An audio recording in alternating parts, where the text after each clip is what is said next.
Welcome to Topline Hotline. Hello, everybody. Welcome to Topline Hotline. It's Thursday, it's Thirsty Thursday, and it's Thursday Topline Hotline Day.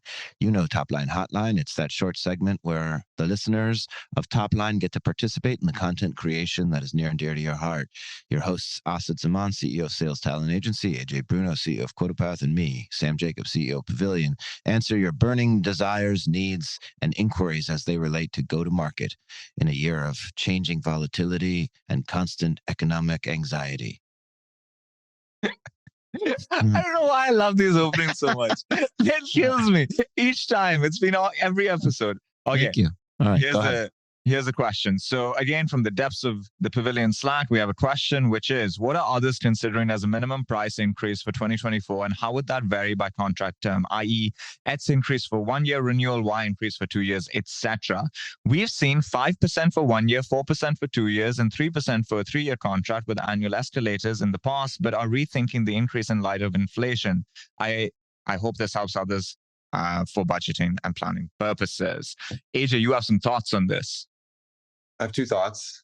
So Richard Scrow at the Insight GTM Drive, their event, said that the average increase was 9% on ACVs on SaaS, and that it plans on increasing again. And then Jason Lemkin had a tweet earlier this year that said, if you increase your prices, expect that your customers will be looking at other competitors. And I think that those are both fair points. We just went through pricing and packaging, and the way I know. did it, yes, I know you increased your prices. As a customer, as a customer of Quotapath. Actually, Asad, I should be asking you this question. I looked at all the other options. This is a whole Uno reverso going on. The reason you're bringing this up is to give me feedback. What the fuck, guys? What we actually did do, though, to be fair, is like we created 3 different tiers and tried to get customers better situated in their journey. So we actually have a down market pricing. We went with a really, really down market pricing as well. That was like a kind of early entry into more of the self-onboard. And then we kept our middle tier around the same pricing. And then we're testing the waters with a premium. Look, price increasing, you just have to make it make sense for the customer in terms of why you're doing it, whether it's feature related, but more importantly, from a journey standpoint. Don't make it about yourself, make it about them and what they're getting in their benefit. That doesn't necessarily mean that they're not going to look at competitors, because budgets, they're a challenge these days. So that's my thoughts. Sam? I agree with you, AJ. I think, first of all, I've changed prices for Pavilion a lot, and I regret the last time that we raised our newest price to $2,700 a year. I think in general, for me, we have been changing things so often and in so many different ways for our members that I think it's really confusing. And so we're doing a pricing and packaging exercise ourselves. In the past, it's just been sort of sticking my finger in the wind. Now we're doing a Van Westendorp pricing study to figure out what is the right pricing structure.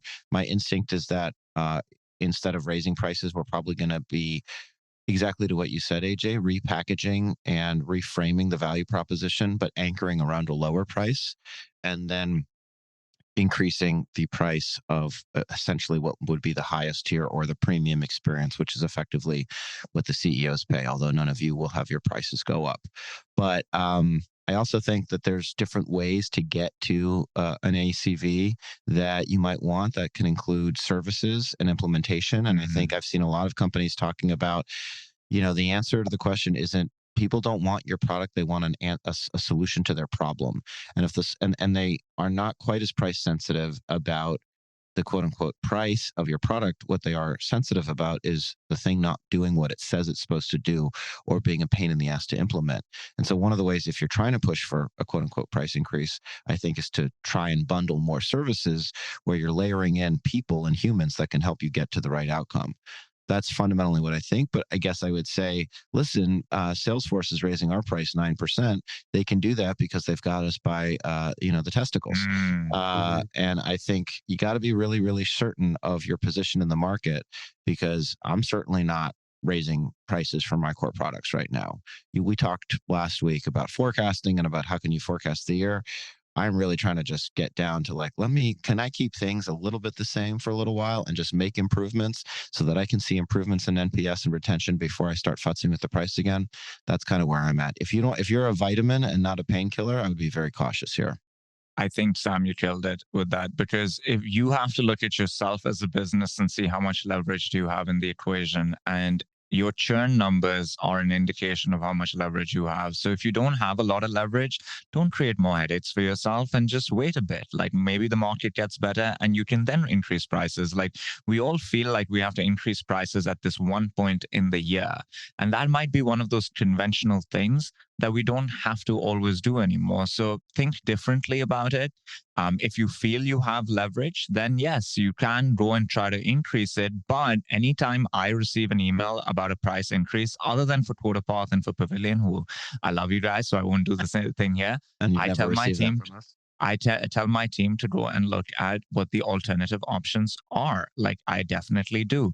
I feel less likely to want to do that if they're providing me more value. So as Sam said, try to increase your annual contract value by providing more value rather than just doing a price increase because there's inflation. And don't bullshit us. Don't say we've added so many features over the last year. Okay, well then you should have tried to charge me more then if they were really that valuable. But I very few companies are Salesforce. Nobody likes Salesforce. Nobody likes Mark Benioff. So just anyway, I go off on these random personal rants. I gotta go. We've got the GTM Awards. I'm super excited. Thanks for listening, everybody. Bye-bye. Bruno, CEO of QuotaPath by Sales Commission Software. Asad Zaman, CEO of Sales Talent Agency. I'm your host, Sam J. Damn, I heard we're winning top podcast of the year. We are. We are. I put my thumb on the scale. I'll see you guys in a little bit. Thanks everybody for listening. Bye. Bye.